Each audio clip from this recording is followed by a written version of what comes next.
హల్లెలూయా. ఏ వారము? ఆదివారం. ఎవరిది? దేవునిది. తర్వాత మనది. అవునా? ఈ వారమే ఏమిటి? ఈ వారమే అన్ని వారాలు. దేవుడు ఎన్ని రోజులు ఇచ్చాడు? వారానికి ఎన్ని రోజులు? 7 రోజులు. ఏమండి? 7 రోజులు ఇచ్చాడు. 7 రోజులు మనం ఏమన్నాడు ప్రభు? 6 రోజులు కష్టపడండి, 7వ రోజు విశ్రాంతి దినం, ప్రభు దినం అంటే ప్రభు రోజు. ఆ రోజు మనం ఏం చేయాలి? దేవుని వద్దకు రావాలి. ఏమండి? ఈ రోజు ఏం చేస్తుంది? సాతానుడు ప్రేరేపించి ఆశ చూపుతుంటాడు అనమాట ఎక్కువ జనాన్ని. అవునా? రోజు వచ్చేది అంతా కూలి అంతమ్మా 500 కదా రోజు. 6 రోజులు పని చేసుకున్న మనకి తృప్తట్టు లేదు. 7వ రోజు కూడా 1000 రూపాయలు కదా. రోజు 500 అయితే ఆదివారం 1000. ఆశ కదా. ఎవరు చూపుతున్నారు ఈ ఆశ? ఆలోచన ప్రేమ దేవుడు. ఎందుకంటే ఆదివారము పరిశుద్ధమైన దినము. మనము ఆదివారము దేవుని సన్నిధిలో గడిపితే ఒక దినము గడిపితే ఈ దినాల కంటే కూడా శ్రేష్టము అన్నాడు ప్రభు. దేవుని సన్నిధిలో ఈ దినము కూడా గడిపే వారిగా ఉండలేకపోతున్నారు మానవులు. ఏమండి? ఆలోచన ప్రేమను దేవుడిలారా మాకు ఎక్కడి నుంచి వచ్చిందయ్యా అని అంటారు. 6 రోజులు కష్టపడుతున్నావు, 7వ రోజు దేవుని వద్దకు నువ్వు రావాలి. మనం ఎక్కడెక్కడికో వెళ్తుంటాం ఈ రోజు. ఏమిటి? ఏ స్థలము ఉంటాము మనకు అర్థమే కావట్లేదు ప్రేమను దేవుడిలారా. ఎందుకంటే దేవుని సన్నిధి, ఆయన సన్నిధిలోకి వచ్చిన వారు ఎలా ఉంటారంట? ఎలా ఉంటారు? దీవెనకరంగా, ఆశీర్వాదంగా. ఏమిటి? ఆ కుటుంబంతో కూడా వర్ధిల్లుదంట. హల్లెలూయా. దావీదు కుటుంబం ఎలా ఉన్నారు? దావీదు ఎప్పుడు నీ సన్నిధిలో నేను ఒలీవ చెట్టు వలె ఉన్నానన్నాడు. ఏమిటి? దావీదు మహారాజు నీ సన్నిధిలో ఒలీవ చెట్టు వలె ఉన్నాడు నిత్యము. తన బల్ల చుట్టూ బిడ్డలు ఎలా ఉన్నారు? ఒలీవ మొక్కల వలె ఉన్నారట ఎప్పుడు నిత్యము.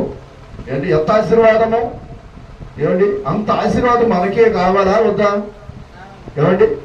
మనకు కూడా ఆశీర్వాదం కావాలి. మనకి ఆశీర్వాదం కావాలి అంటే మనం ఎక్కడ రావాలి? దేవుని వద్దకు రావాలి. ప్రభు అన్నాడు కదా, మీరు నా వద్దకు వచ్చి నేను మీ వద్దకు వస్తాను అంటున్నాడు. కానీ దేవుని మాట మాత్రం ఏం చేస్తున్నారు? పక్కన పెట్టేస్తున్నారు. దేవుని వాక్యాన్ని పక్కన పెట్టేస్తున్నారు. ఈ వారం కాకపోతే వచ్చే వారము వెళ్ళచ్చు. ఇదే పరిస్థితి అయిపోతుంది ప్రతి ఒక్కరు కూడా. ఎందుకంటే వాళ్ళకి ఏమి లేదు, ఏమి లేదు, ఏమి లేదు. మనుషుల భయం అవుతుంది కానీ దేవుని భయం మాత్రము ఉంటుందా? మనుషుల భయం ఉంటుంది కానీ దేవుడి భయం మాత్రము ఉంటుందా? అందుకే ఏమన్నాడు? నా యందు భయభక్తులు గల వారి కోరిక నేను నెరవేరుతానన్నాడు ప్రభు. ఏదైనా మన కోరికలు, ఎన్నో కోరికలు ఉంటాయి. ఆ కోరిక తీరాలంటే, ఆ కోరిక నెరవేరాలంటే మనము దేవుని యందు మన భయభక్తులు కలిగి మనము నడుచుకున్నప్పుడు దేవుడు ఆ కోరికను తీర్చేవాడిగా ఉంటాడు. దేవునికి స్తోత్రం. మరి యొక్క సమయంలో అయిపోతుంది కనుక మరి మన మధ్యలో ఎలిషా గారు వచ్చి కొద్ది నిమిషాలు దేవుని వాక్యాన్ని మనకి నిమిషాలు చెత్తగా విందాం.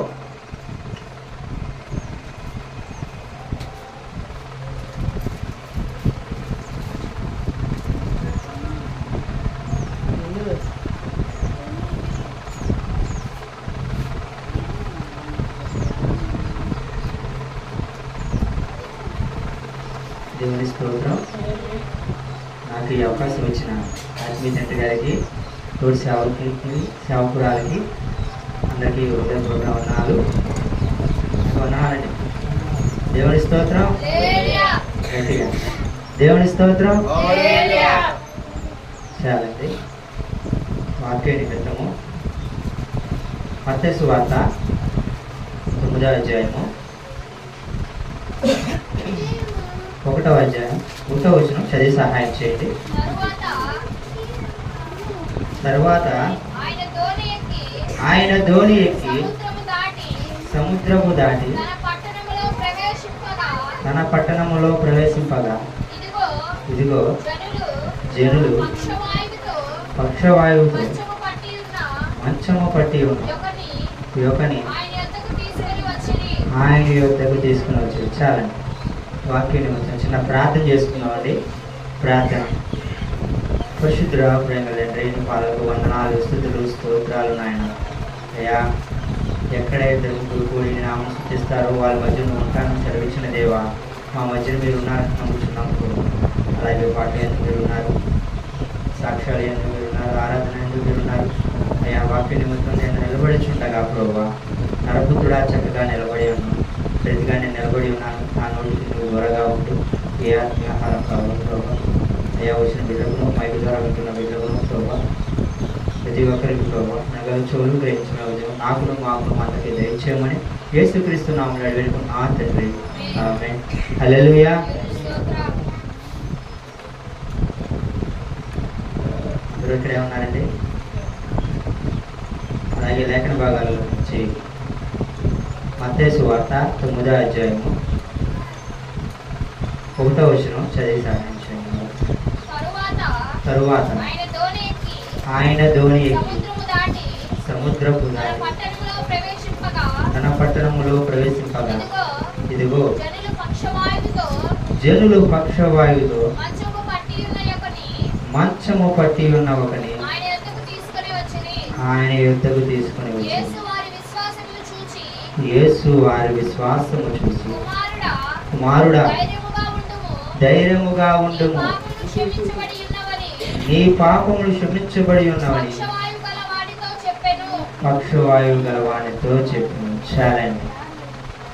అక్కడ ఎవరితో తెలియకొస్తున్నారంటే అక్కడ దేవాతి దేవుడు ఎక్కడున్నారు? ఒక పట్టణంలో ఉన్నాడని తెలియపరుస్తున్నారు. పట్టణంలో ఉన్నప్పుడు ఆయన దగ్గరికి ఎవరు తీసుకొచ్చారంటే పక్షవాయువు గల ఒకరిని తీసుకొని వచ్చాడంట. పక్షవాయువు గల ఒక రోగిని తీసుకొని వచ్చాడు. అది చూచి దేవుడు ఏమంటున్నాడంటే,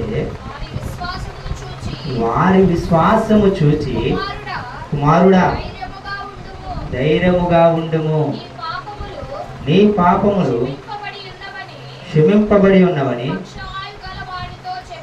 పక్షవాయువు గల వానితో చెప్పాను. చూసారా, ఒకరిని మోసుకుని వచ్చారండి. ఆ మోసుకుని వచ్చిన విశ్వాసం చూశారు. నీ పాపములు క్షమించబడి ఉన్నావని దేవుడు తెలియవచ్చు. అంటే ఇక్కడ మోసుకొచ్చిన వాళ్ళ నిమిత్తము, అక్కడ పడి ఉన్న వాళ్ళ నిమిత్తం కూడా పాపములు లేవండి, ఉన్నాయి. నీ విశ్వాసం ఉంటే కార్యం జరిగిద్దని తెలియపరుస్తున్నాడు. అవునా కదా? విశ్వాసం ఉందా లేదని మనలో కూడా కార్యం జరిగిద్దని. మనం కూడా పక్షవాయువు గల వాణి లాంటి వాళ్ళగానే ఉన్నాం. ఏదో ఒక లోపం, ఏదో ఒక ఇరుకులో, ఇబ్బందుల్లో, బలహీనతతో ఉంటూ ఉన్నాం. అవునా కదా? అక్కడ ఒకరిని పక్షవాయువు గల ఒకరిని మోసుకొని ఆ పట్టణంలోకి వస్తే అక్కడ వానికి కార్యం జరిగిందా లేదు? జరిగింది. మనం కూడా ఏ స్థితిలో ఉన్నాము? ఆ పక్షవాయువు గల రోగిని స్థితిలోనే ఉంటూ ఉన్నాం. ఏదో ఒక బలహీన స్థితిలోనే ఉంటూ ఉన్నాం. అవునా కదా? మనం కూడా ఏం జరగాలి? ఇక్కడ మనకు కూడా కార్యం జరగాలి. జరిగితే మనలో కూడా ఏముంటుంది? దేవుని శక్తి ఉంటుంది. మనలో కూడా విశ్వాసం ఉంటుంది. విశ్వాసం ఉంటే మనలో కార్యం జరుగుతాయి అంటారు. విశ్వాసం ఉండాలి లేదా? ఉండాలి. కింద ఇదిగో శాస్త్రుల్లో కొందరు ఇతడు దేవదూషణ చేయుచున్నాడని తమలో తాము అనుకొనగా యేసు వారి తలంపులు గ్రహించి, మీరెందుకు మీరు హృదయములలో దురాలోచన చేస్తున్నారు. చాలా అక్కడ శాస్త్రులు ఉన్నారండి. వాళ్ళు ఏమనుకుంటున్నారు? హృదయంలో దురాలోచనలు చేస్తున్నారు. ఏమని? ఈ భూమి మీదే పాపములు క్షమించబడి ఉన్నామని చెప్పడము సులభమా అని ఎవరు అనుకుంటున్నారు? శాస్త్రులు అనుకుంటున్నారు. అవునా కదా? ఈయనేంటి, ఈయన చెప్పడం ఏంటి? భూమి మీద నీ పాపములు క్షమించబడి ఉన్నామని ఎందుకని ఈ రీతిగా పలుకుతున్నాడని శాస్త్రులు అనుకుంటున్నారు.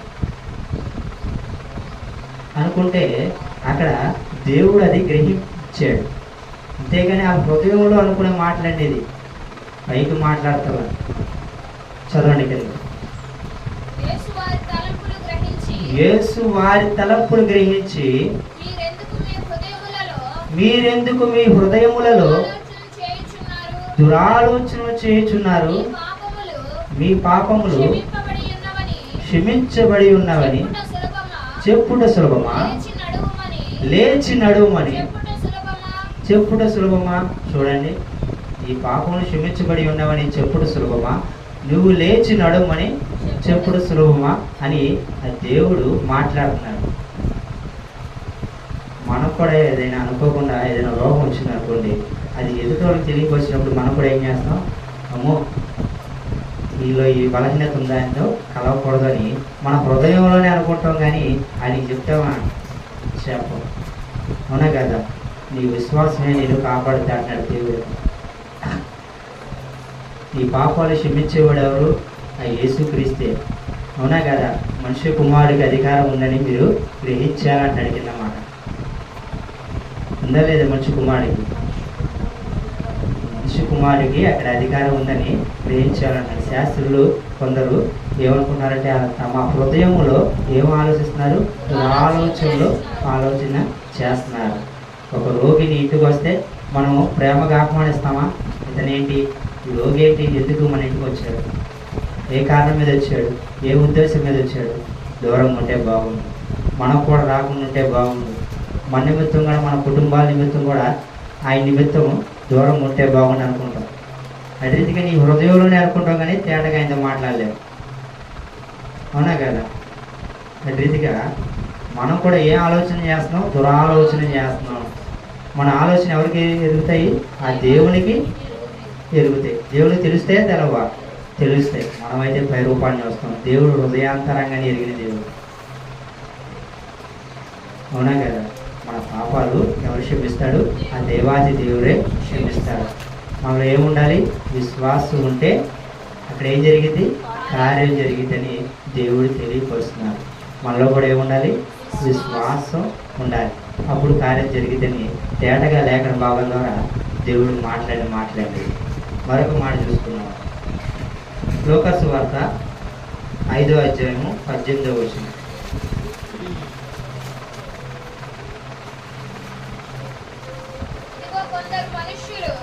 ఇదిగో కొందరు మనుషులు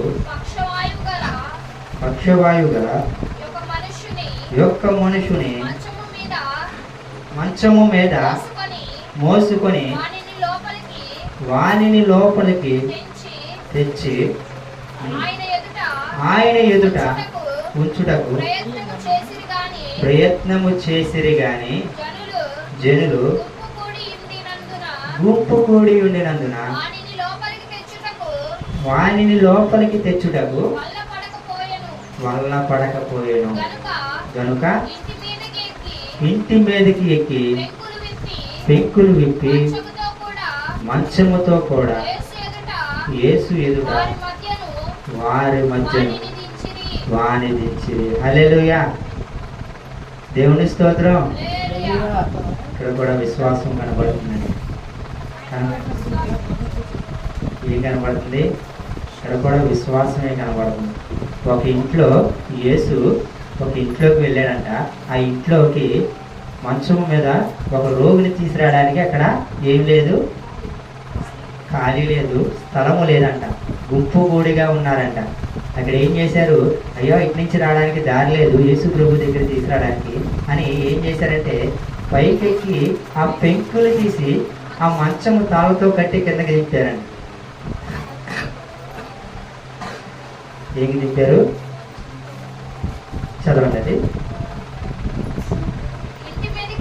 ఇంటి మీదకి ఎక్కి పెంకులు విప్పి మంచముతో కూడా యేసు ఎదుట యేసు ఎదుట వారి మధ్యను వారి మధ్యను వానిని దించిరి. వానిని దించెరి. ఆయన ఆయన వారి విశ్వాసమును చూచి వాళ్ళ విశ్వాసము చూచి మనుషుడా మనుషుడా నీ పాపములు క్షమించబడి క్షమించబడి ఉన్నవని వానితో చెప్పగా శాస్త్రులను పరిసయ్యులను పరిసయ్యులను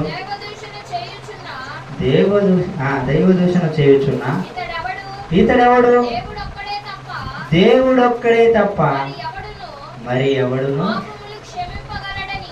పాపములు క్షమింపగలడని ఆలోచించగలసాగిరి. చూసారా, అక్కడ స్వస్థత కోసం ఇంతగా గుంపుగూడి ఆ రీతిగా ఉంటే పైనుంచి పెంకులు తీసి చూసిన ఆ రోగిని ఎవరు చూస్తలేదండి.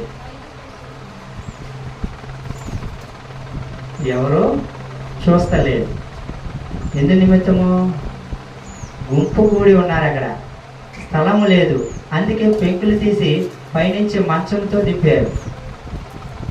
దింపితే నీ విశ్వాసం చూసి నీకు స్వస్థపరుస్తుందయ్యా అని దేవుడు మాట్లాడిన మాటలు అక్కడ కూడా ఏం చేస్తున్నారు?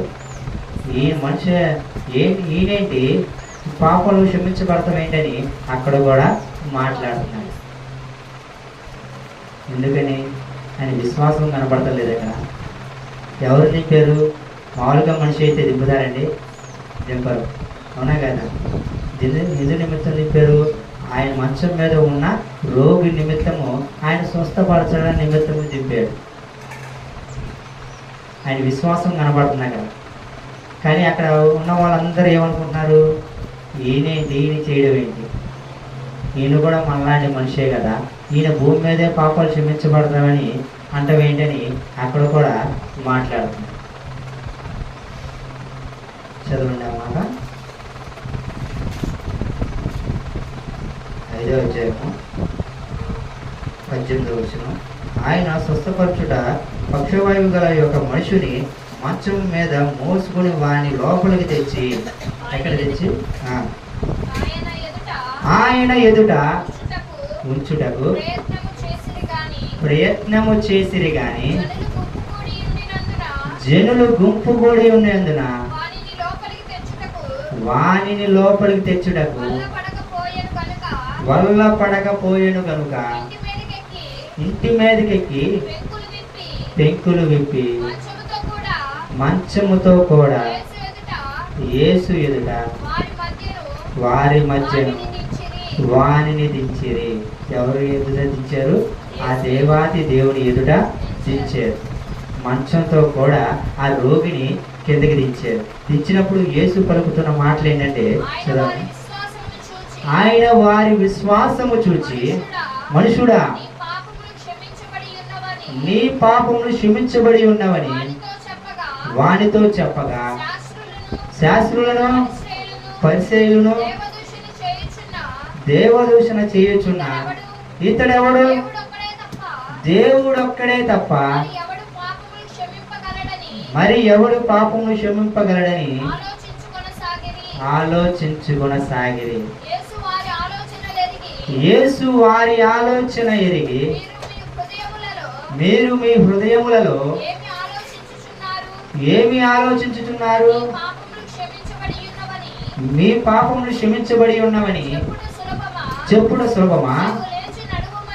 నీవు లేచి నడుమని చెప్పుట సులభమా అంటున్నాడు. అయితే పాపములు క్షమించుటకు భూమి మీద మనుష్య కుమారుడికి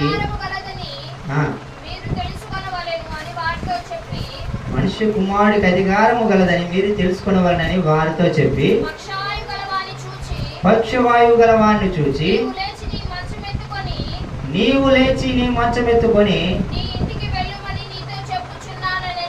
నీ ఇంటికి వెళ్ళమని నీతో చెప్పుచున్నాను నేను. హల్లెలూయా. వెంటనే వాడు వాని ఎదుట లేచి వాను పండుకొని ఉన్న మంచం ఎత్తుకొని దేవుని మహిమపరచుచు మన ఇంటికి వెళ్ళాను. హల్లెలూయా. అక్కడ ఒక రోగి అప్పుడు దాకా మంచం మీద పడుకున్న రోగి ఏం చేశాడండి? నువ్వు లేచి నడమంటే నడిచాడు లేదా? అక్కడ విశ్వాసం ఆయనలో కనబడుతుందా లేదా? మనలో కూడా విశ్వాసం కనబడాలి. మనలో అందరూ ఏమంటారంటే, ప్రతి వారం చర్చికి వెళ్తున్నావు, ప్రతి వారం మందిరానికి వస్తున్నావు, మీలో ఏ కార్యం జరిగింది అంటున్నారా లేదా? అంటున్నారు. అవునా? ఎప్పుడు ప్రతి వారం వెళ్తున్నాం కదా, నీ జీవితంలో ఏం జరిగిందమ్మా అంటే మనం ఏదైనా చెప్పుకోగలుగుతున్నామా?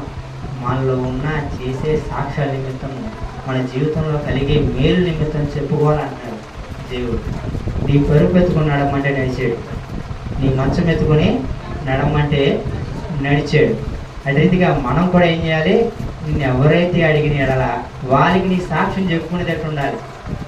మనిషి కుమారుడికి భూమి మీద అధికారం కలదని అంటున్నాడు. ఏది వచ్చినా, చిన్నది వచ్చినా, పెద్ద వచ్చినా, ఇచ్చింది వచ్చినా, దుఃఖం వచ్చినా, మేలు వచ్చినా ఎవరికి చెప్పుకోవాలి? ఆ దేవాది దేవునికి చెప్పుకుంటే నీకు కార్యం జరిగింది అంటున్నాడు ఇక్కడ. మనలో కూడా విశ్వాసం ఉండాలంటున్నాడు. విశ్వాసం ఉంటే ఏం జరిగింది? కార్యం జరిగింది మనలో కూడా. ఒంటె సూది బెజ్జంలో దూరడం సులభమా అన్నాడు. సులభమే అన్నాడు. విశ్వాసం ఉంటే కార్యం జరిగింది అని మత్తయి సువార్తలో ఉన్నది కూడా. ఇందులో ఒంటె సూది బెజ్జంలో దూరడం సులభమే అంటున్నాడు. సమస్తం సాధ్యమే విశ్వాసం ఉంటే అంటున్నాడు. మనలో కూడా ఏముండాలి? విశ్వాసం ఉండాలని దేవుడు లేఖనాల ద్వారా తెలియపరుస్తున్నాడు. మరొక మాట చూసుకుందామండి. మత్తయి సువార్త 15:21.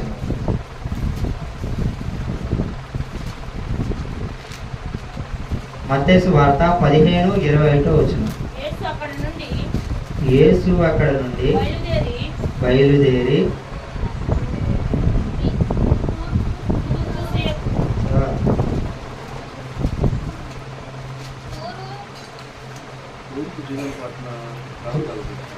తూర్పు సీజన్ పట్టణ ప్రాంతాలకు వెళ్ళగా ఇదిగో ఆ ప్రాంతము నుండి కానాను స్త్రీ ఒకటి వచ్చి, ప్రభువా, దావీదు కుమారుడా, నన్ను కరుణింపు, నా కుమార్తె దయ్యము పట్టి బహు బాధపడుచుందని కేకలు వేసెను. అందుకాయన ఆమెతో ఒక్క మాటైనను చెప్పలేదు. అప్పుడు ఆయన శిష్యులు వచ్చి ఈమె తన వెంబడి వచ్చి కేకలు వేయుచున్నది గనుక ఈమెను పంపివేయనని ఆయనను వేడుకొనగా, ఆయన ఇశ్రాయేలు ఇంటి వారే నశించిన గొర్రెల యొద్దకే గాని మరి ఎవరి యొద్దకును నేను పంపబడలేదనియు అనెను. అయినను ఆమె వచ్చి ఆమెకు మ్రొక్కి, ప్రభువా, నాకు సహాయం చేయమని అడుగుతుందండి. అందుకైన పిల్లల రొట్టె తీసుకొని కుక్క పిల్లలకు వేయడం యుక్తము కాదని చెప్పగా, ఆమె నిజమే ప్రభువా, కుక్క పిల్లలు కూడా తన యజమానుల బల్ల మీద నుండి పడి ముక్కలు తినను కదా అని చెప్పాడు. అందుకు యేసు, అమ్మా, నీ విశ్వాసము గొప్పది, నీవు కోరినట్టే నీకు అవును గాక అని ఆమెతో చెప్పాను. ఆ గడియలోనే ఆమె కుమార్తె స్వస్థత నొందెను. హల్లెలూయా. చూసారా? అక్కడ కూడా విశ్వాసం కనబడుతుంది ఆవులు. అక్కడ పిల్లవాడికి రొట్టె ముక్కలు వేస్తే ఏమంటున్నాడంటే, చదవండి ఆ మాట. రొట్టె ముక్కలు అందుకైన పిల్లల రొట్టె ముక్కలు తీసుకొని కుక్క పిల్లలు వేయటకు యుక్తము కాదని, చూసారా? కుక్క పిల్లలకు వేయడానికి యుక్తము కాదని చెప్పగా, ఆమె నిజమే ప్రభువా, కుక్క పిల్లలు కూడా తన యజమానుల బల్ల మీద నుండి తన ముక్కలు తినేను కదా అని చెప్పాను. హల్లెలూయా. బల్ల మీద ఉండి కింద పడితే ఆ ముక్కలైనా తీసుకుని తింటాం కదయ్యా, మా కార్యం చేయి ప్రభువా అని దీనంగా అడుగుతుంది. అక్కడ ఏమడుగుతుంది? దీనంగా, ప్రభువా ఆ ముక్కలు బల్ల మీద నుండి కింద పడినప్పుడు అయ్యేనే తీసుకుని తింటాం కదా, మా వైపు చూడయ్యా అని ఆమె విశ్వాసంతో అడుగుతుంది. అక్కడ ఆమె జీవితంలో కూడా కార్యం జరిగింది. విశ్వాసం కనపడుతుందా లేదా? మనలో కూడా అటు విశ్వాసం ఉండాలంటున్నాడు దేవుడు. అంటే దేవుడు ఎరిగిన బిడ్డలమే. మనలో కూడా ఎన్నో కార్యాలు జరిగినాయి, ఎన్నో మెళ్ళు పొందుకున్నాం. మనలో కూడా పొందుకున్న వాళ్ళు ఏం చేశారు? ఎన్నో మార్లు మన దేవుని ఏం చేసాం? దూషించే రీతిగా ఉన్నాం, ఆయన్ని అవమానించే రీతిగా ఉన్నాం, హేళనపరిచే రీతిగా ఉన్నాం. ఏదో ఒక రీతిగా మనం ఆయన నిమిత్తము సిలువ వేసే రీతిగానే ఉంటూ ఉన్నాం.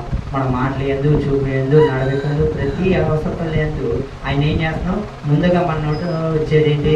మన జీవితాలు ఇంతేనా, మన బ్రతుకు ఇంతేనా, ఎప్పుడు పాడిందే పాట అని అనుకుంటానే ఉంటూ ఉన్నాం.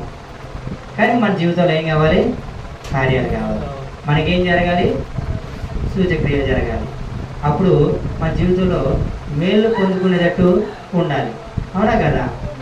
ఇన్ని మేలు పొందుకోవాలంటే ఈ రీతిగా మనం మేలు పొందుకునే వాళ్ళని దేవుని ఎరిగి పెట్టడమే అని మన నోటితో కూడా అపహాసం చేస్తున్నాం. కానీ కుక్క పిల్లలు అక్కడ బల్ల కింద పడిపోయిన ముక్కలాగా మనం కూడా విశ్వాసంతో అడగాలంటున్నాం. మనం తోసివేసాడు ఆమెనే? తోసివేయలేదండి. ఎవరిని తోసివేసే దేవుడు కాదు. మన దేవుడు కూడా గొప్పవాడు. మన దీన ప్రార్థన ఆలకిస్తానన్నాడు. నువ్వు పడిపోయినా తిరిగి లేపుతానన్నాడు దేవుడు.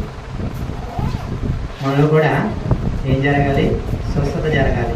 ఆ కుటుంబంలో స్వస్థత జరిగిందా లేదా? జరిగింది. మన జీవితంలో కూడా స్వస్థత కావాలి. అవునా కదా? ఆ రీతిగా మనం కూడా అట్టి విశ్వాసం ఉంటే కార్యం జరిగింది అంటున్నాడు దేవుడు.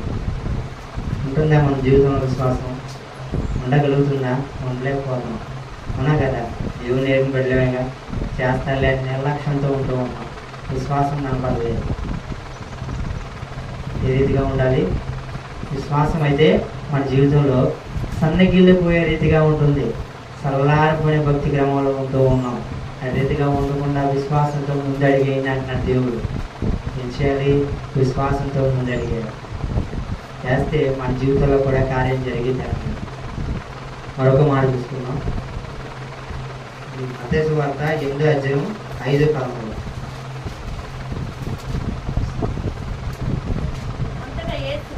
అంతటా యేసు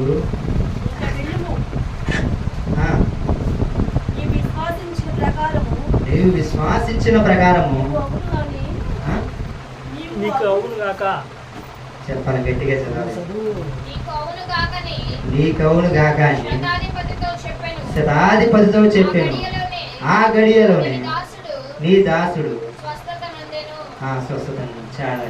ఒక శతాధిపతి అంట నా కుమారుడికి జ్వరం వచ్చిందని దేవుడి దగ్గరికి వెళ్ళి, అయ్యా నా కుమారుడు జ్వరం వచ్చింది అని దేవుడు చెప్పుకుంటే, పదయ్యా నీ ఇంటికి వస్తా అన్నాడు.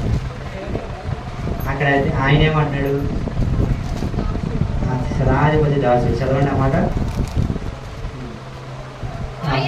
ఆయన కపెర్నహూములో ప్రవేశించినప్పుడు ఒక శతాధిపతి ఆయన యుద్ధకు వచ్చి, ప్రభువా నా దాసుడు పక్షవాయుతో మిగుల బాధపడుచు ఇంటిలో పడి ఉన్నాడని చెప్పి ఆయనను వేడుకొనెను. యేసు నేను వచ్చి వానిని స్వస్థపరచుదనని అతనితో చెప్పగా శతాధిపతి, ప్రభువా నీవు నా ఇంటిలోనికి వచ్చుటకు నేను పాత్రును కాదయ్యా, నీవు మాట మాత్రము సెలవు, అప్పుడు నా దాసుడు స్వస్థపరచబడును. హల్లెలూయా. ఇక్కడ ఇంటికి వస్తానంటే వద్దన్నాడు శతాధిపతి. ఎందుకని వద్దన్నాడు? నా కింద కూడా కొందరు పని వాళ్ళు ఉన్నారయ్యా, నేను కూడా ఒక అధికారంలో ఉన్నాను అని చెప్పి అక్కడ కూడా ఏం కనబడుతుంది? విశ్వాసం కనబడుతుంది. నువ్వు ఒక్క మాట మాత్రం సెలవు ఇవ్వయా, నాకు నా దాసుడు కూడా స్వస్థపడతాడా అంటున్నాడు. అంటే ఒక మాట మాత్రం పలికితే చాలా, అక్కడ శతాధిపతి స్వస్థపడతాడు. అవునా కదా? ఒక్క మాట మాత్రము పలికితే చాలా అంటున్నాడు శతాధిపతి. అతని జీవితంలో కూడా కార్యం జరిగింది అంటున్నాడు. మనం కూడా అట్లా అడుగుతున్నామా? అయ్యా నా జీవితంలో కూడా ఒక్క మాట మాత్రం సెలవు ప్రభువా, నా జీవితంలో కూడా కార్యం జరిగింది అని దేవుడు శతాధిపతి ఇంటికి వెళ్తానంటే, నేను కూడా ఒక అధికారిని అయ్యా, నా కింద కూడా పని వాళ్ళు ఉన్నారు, నువ్వు రావాల్సిన పని లేదు, ఒక మాట మాత్రం సెలవు అయ్యా అని శతాధిపతి అడుగుతున్నాడు. మన జీవితంలో కూడా, మన కుటుంబంలో కూడా దేవుడు వస్తానంటే ఆహ్వానించుకునేటట్టు ఉందామండి. ఉందాం. మనలో కూడా విశ్వాసం కనపడాలా? కనపడాలి. ఏ రీతిగా కనపడాలి? ఆనాడు శతాధిపతి ఒక మాట మాత్రం సెలవు అయ్యా, నా కుటుంబం కూడా మేలుతో నింపబడిద్దని అనగానంట. నా కుమారుడు కానీ, నా కుమార్తె కానీ, నా భార్య కానీ, నా పిల్లలు కానీ ఈ రీతిగా తగ్గిపోయి ఉన్నారయ్యా, జారిపోయి ఉన్నారు ప్రభా, ఒక మాట మాత్రము సెలవు అయ్యా, నా కుటుంబం స్వస్థపరిచింది, నా కుటుంబం మేలుతో నింపబడిద్దని మనం కూడా ఎదిగే రీతిగా ఉండాలంటాడు దేవుడు. శతాధిపతి అడుగుతున్నాడు లేదా? మనం కూడా అటు రీతిగానే అడగాలి. మనం కూడా అటు విశ్వాసంతోనే అడగాలి. అడిగితే మన జీవితంలో కూడా ఏం పొందుకుంటాం? మేలులు పొందుకునే రీతిగా ఉంటాం. మనం ఏ రీతిగా అడుగుతున్నాం? ప్రతిదీ అలవాటైపోయిన భక్తి క్రమంలోనే అడుగుతున్నాం. వస్తున్నాం, కూర్చుంటున్నాం, వెళ్తున్నాం. మనలో ఏం కనపడతలేదు? విశ్వాసం కనపడతలేదు. ఆనాడు శతాధిపతి అడిగాడు, ఆయనలో ఏం కనపడింది? విశ్వాసం కనపడింది. మన జీవితంలో కూడా ఏం కనపడాలి? విశ్వాసం కనపడాలంటున్నాడు. మేలుతో నింపడాలంటే మనం కూడా ప్రతిదీ ఏం చేయాలి? తను తాను తగ్గించుకున్నవాడు హెచ్చించబడతాడు, హెచ్చించుకున్నవాడు తగ్గించబడతాడు అన్నాడు. అవునా కదా? మనలో కూడా ఏం కనపడాలి? విశ్వాసం కనపడాలి. మేలుతో నింపడాలంటే మనలో కూడా తాను తగ్గించుకోవాలంటున్నాడు. దేవుడి దగ్గరికే ప్రతిదీ తగ్గించుకునేదికే ఉండాలి. విశ్వాసంతో ముందు అడిగేసే రీతిగా ఉండాలి. మరొక మాట, అదే మత్తయి సువార్త 9:18 చూద్దాం. ఆయన ఈ మాటలు వానితో చెప్పుచుండగా, ఇదిగో ఒక అధికారి వచ్చి ఆయనకు మొక్కి, నా కుమార్తె ఇప్పుడే చనిపోయినది, అయినను నీవు వచ్చి నీ చెయ్యి ఆమె మీద ఉంచుము, ఆమె బ్రతుకునను. హల్లెలూయా. నా కుమార్తె చనిపోయిందయ్యా, వచ్చి నీ చేయి పెట్టయ్యా, నా కుమార్తె బతికిద్దని ఆయన వచ్చి అడుగుతున్నాడు. ఎవరు వచ్చి అడుగుతున్నారు? ఒక అధికారి వచ్చి అడుగుతున్నారు, నా కుమార్తె చనిపోయింది, నువ్వు వస్తే నా కుమార్తె తిరిగి లేచిద్ది, నా కుమార్తె బ్రతికిద్దాయని దేనంతో ఎవరి దగ్గరికి వచ్చారు? ఆ దేవాది దేవుడి దగ్గరికి వచ్చారు. ఆయన ఏం మాట్లాడుతుందో చూద్దాం. యేసు లేచి అతని వెంట వెళ్ళాను, ఆయన శిష్యులు కూడా వెళ్ళిరి. ఆ సమయమున ఇదిగో 12 సంవత్సరముల నుండి ఒక స్త్రీ, దాని కింద చదువు, యేసు వెనుకకు తిరిగి ఆమెను చూచి, కుమారి ధైర్యముగా నుండుము, నీ విశ్వాసమును నేను బాగుపరచనని చెప్పగా ఆ గడియ నుండి ఆ స్త్రీ బాగుపడును. అంతలో యేసు ఆ అధికారి ఇంటికి వచ్చి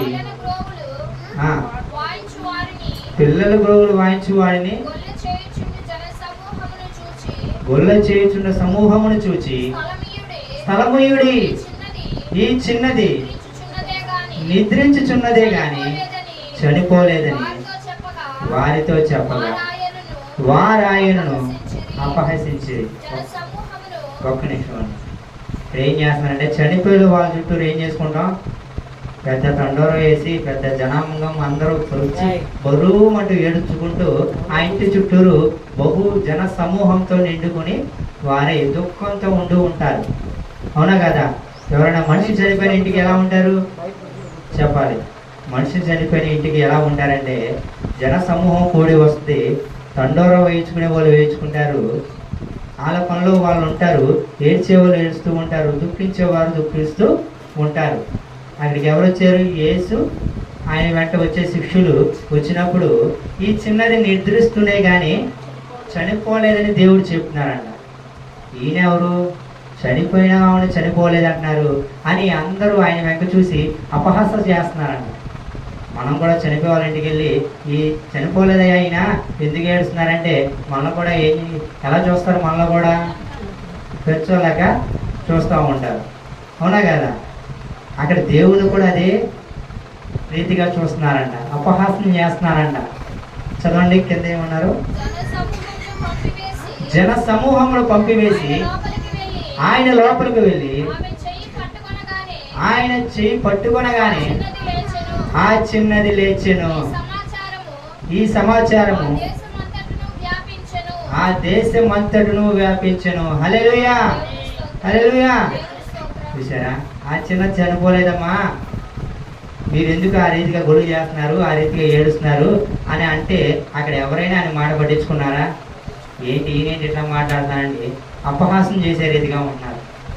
అంటే ఏంటి ఈ మాటలేంటి, ప్రాప్తన ఏంటి, చనిపోవాలి ఇంటికి వచ్చి ఎందుకు ఈ రీతిగా అంటున్నాడు ఈయన అని ప్రతి ఒక్కరు హేళనగా మాట్లాడారు దేవుణ్ణి. వాళ్ళందరినీ, ఆ ఇంట్లో ఉన్న వాళ్ళందరినీ బయటకు పంపివేసి ఏమన్నారు? ఈ చిన్నది నిద్రిస్తున్నాయి కానీ చనిపోలేదని. చిన్నదానా లే అంటే లేచింది. చూసారా? దేవుడికి అసాధ్యమైన దేవుడు ఉందా? దేవుడు చనిపోయే వాళ్ళని, నేను చనిపోయాడో లేదో కూడా దేవుడిని ఎరిగిన వాళ్ళే. హృదయాంతరంగాన్ని ఎరిగిన వాడు మనిషి చనిపోయాడో లేదో తెలియదండి దేవుడికి. ప్రతి స్థితిగతులు తెలుసు.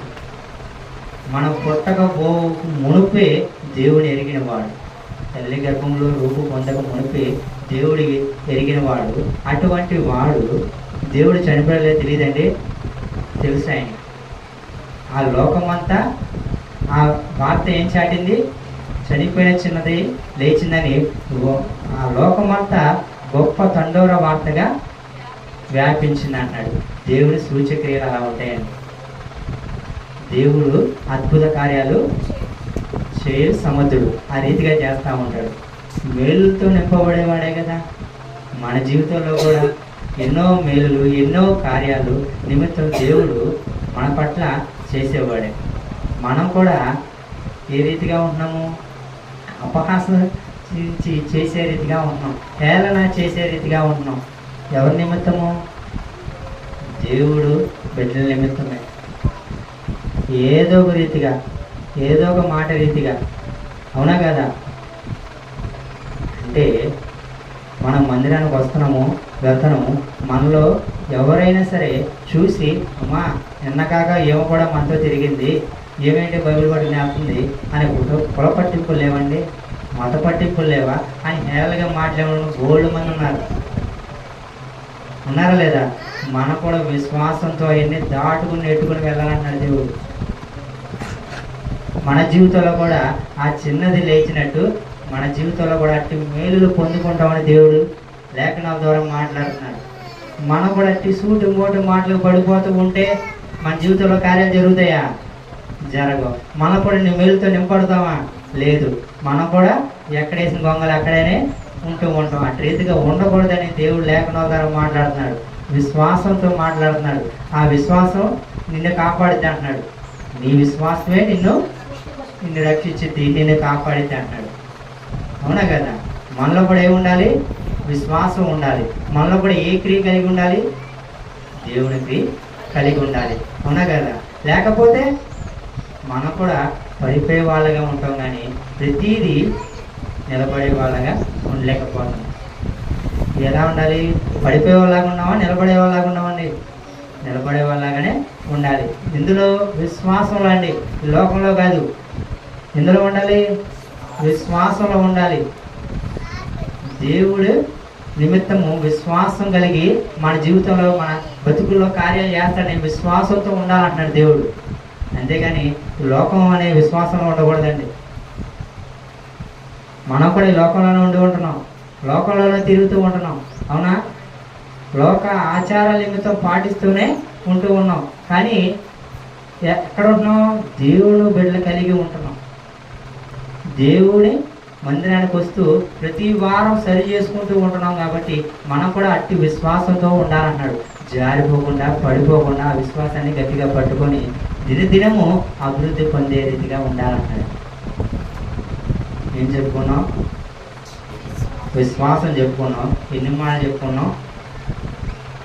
3 మాటలు చెప్పుకున్నాం, అవునా కదా? కుష్ఠరోగి అయినా విశ్వాసం చూసాము, రెండోది శతాధిపతి అయినా చూసాము, మూడోది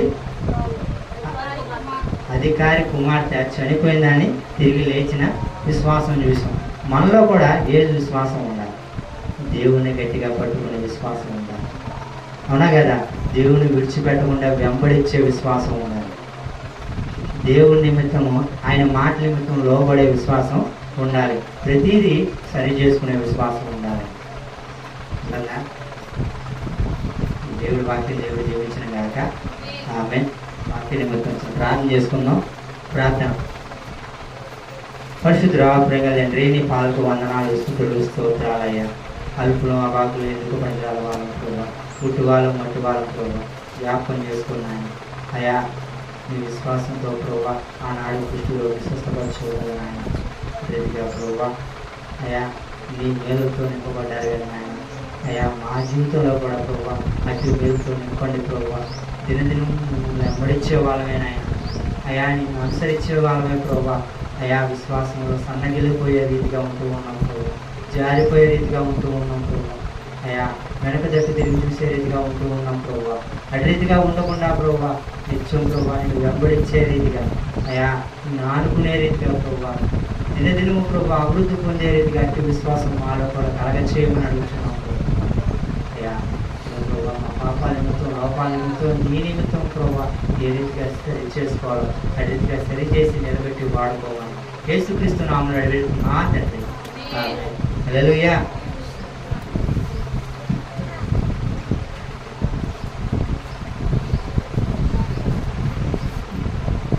దేవునికి సూత్రం. హల్లెలూయా, హల్లెలూయా. దేవుడు మంచి మంచి మాటలు దేవుని యొక్క దాసులో మనం. ఎందుకంటే మనలో కూడా ఏం కావాలి? భయం కావాలి, విశ్వాసము కావాలి, అవునా? విశ్వాసం లేకుండా దేవుడికి ఇష్టడేట అసాధ్యం అంటాడు ప్రభు. విశ్వాసం కావాలి ప్రతి ఒక్కరు కూడా. విశ్వాసం ఉన్న వారికి అద్భుత కార్యాలు దేవుడు చేశాడు. చేయలేదా? చేశాడు. కనుక ఈ మధ్యాహ్న కాల సమయంలో మనకు కూడా విశ్వాసం అనేది కావాలని దేవుని యొక్క దోస్తలో మనం విన్నాం. ఈ సమయంలో మరి యేసు శ్రమలో